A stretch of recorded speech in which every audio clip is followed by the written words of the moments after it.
সুপ্রিয় দর্শকবিন্দু আসসালামু আলাইকুম। যে যেখান থেকে আমার ভিডিওটা দেখতেছেন সবাইকে আন্তরিক শুভেচ্ছা ও অভিনন্দন করে আমি শুরু করতেছি। দর্শকবিন্দু, আজকে আমি আমার 32 দিন পেঁয়াজের চারায় আজকে আমি ফ্লোরা এবং সিলেটের জিঙ্ক ইউজ করতেছি। দর্শকবিন্দুরা, আমার আর 7-8 দিনের মধ্যে আমার পেঁয়াজ উঠায়া আমি আমার জমিতে লাগাবো। দর্শকবিন্দু, দেখতে পারতেছেন আমি আজকে আমার শেষ স্প্রে। দর্শকবিন্দু, আমি ভিটামিন ইউজ করতেছি দর্শকবিন্দু, এবং সাথে সিলেটের জিঙ্ক ইউজ করতেছি। দর্শকবিন্দু, আমি যেহেতু 2 দিন আগে দর্শকবিন্দু লোবলাল ইউজ করেছি পচড়ার জন্য। দর্শকবিন্দু, আমি কালকে আমার জমিতে সেচ প্রয়োগ করব। দর্শকবিন্দু, এই জন্য আমি আমার জমিতে আজকে ফ্লোরা এবং সিলেটের জিঙ্ক ইউজ করতেছি। দর্শকবিন্দু, আশা করি আমার ভিডিওটা দেখবেন, সবাই ভালো লাগবে।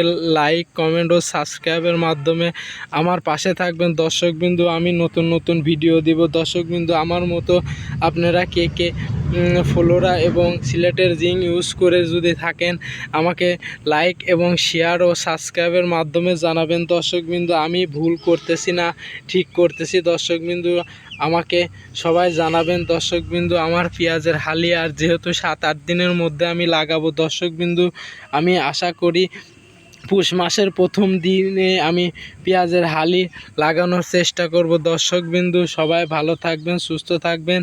আশা করি আমার ভিডিওটা সবাই দেখবেন কন্টিনিউ, এবং লাইক, কমেন্ট ও সাবস্ক্রাইবের মাধ্যমে আমার পাশে থাকবেন। দর্শকবিন্দু, আমি একজন ক্ষুদে কৃষক। দর্শকবিন্দু, আমি 5 কেজি পেঁয়াজের চারা কাদা মাটিতে দিছিলাম। দর্শকবিন্দু, আজকে আমার পেঁয়াজের হালির বয়স আজকে দর্শকবিন্দু 33 দিন। দর্শকবিন্দু, যেহেতু 33 দিন বয়স হয়ে গেছে, আমি 7-8 দিনের মধ্যে লাগাবো। এই জন্য আমি যাতে গাছটা একটু মোটা হয় এই জন্য ফ্লোরা এবং সিলেটের জিঙ্ক ইউজ করতেছি। দর্শকবিন্দু, সবাই আমার পাশে থাকবেন, লাইক, কমেন্ট ও সাবস্ক্রাইবের মাধ্যমে আমাকে উৎসাহ বাড়াবেন। সবাই ভালো থাকবেন, সুস্থ থাকবেন। আসসালামু আলাইকুম।